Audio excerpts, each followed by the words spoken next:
Welcome to Thoughts Roundup. How nice it is to have you. I want to talk to you today about an incident in my life.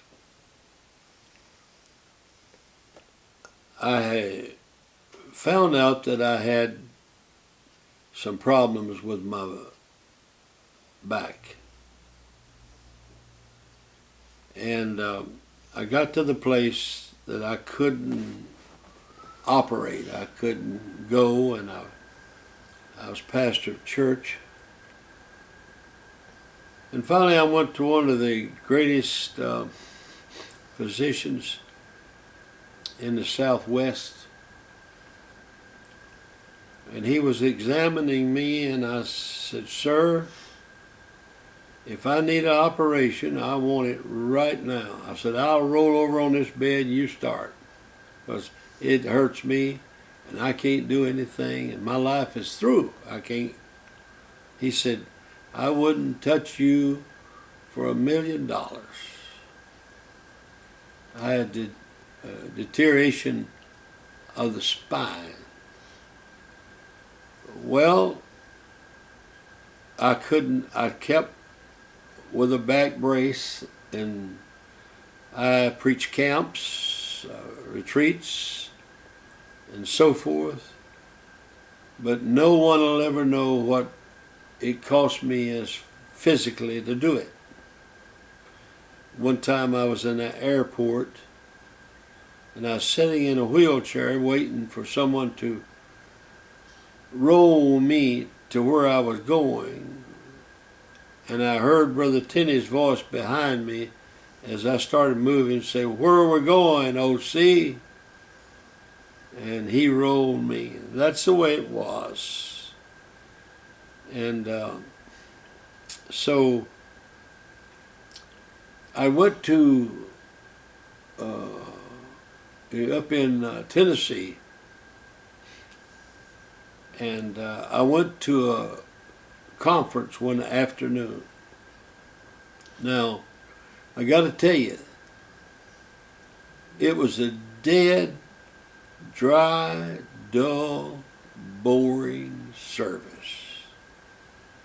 No one was climbing the walls and biting the ceilings. It was quiet as last year's bird nest.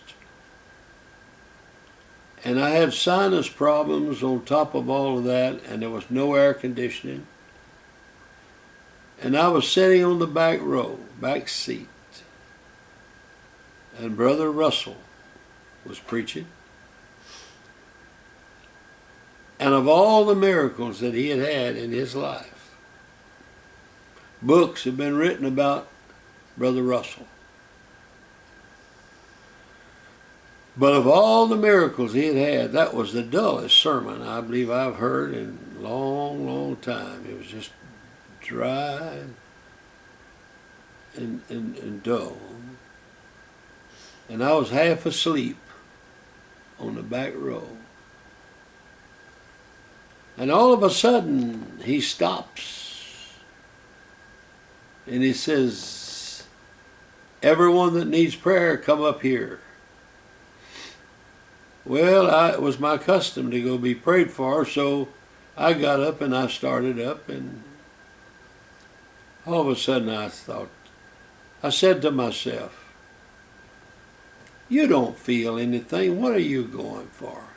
And I went back and sat down on the back row. And I was sitting there and I got to thinking,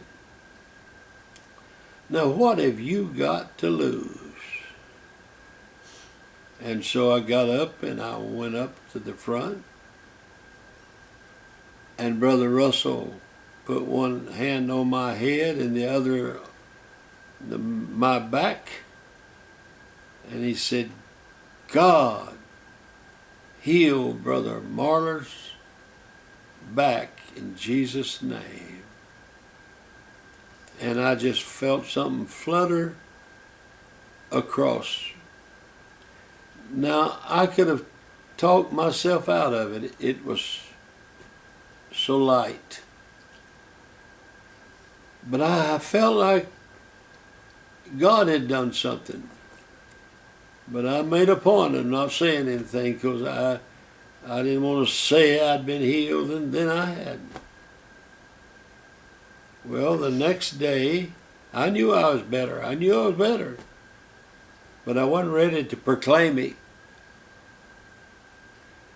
And I went out with Brother Ronald Eskridge out in Illinois. He had a horse pastor out there.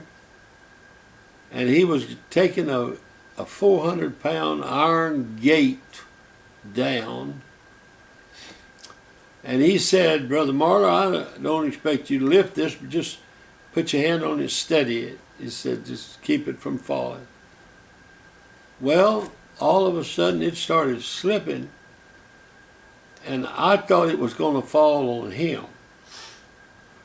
And he thought it was going to fall on me. And I grabbed one end of that 400-pound gate, and he grabbed the other, and we stood looking at each other holding it. And I hadn't lifted more than 25 pounds in probably 18 years. My little son got older, and I didn't even get to hold him most of the time. That's how bad it was. But I knew then that God had healed me. So sometimes God screams, but sometimes he whispers. Sometimes it's a small, still voice. Sometimes he just brushes by us. And he can do all things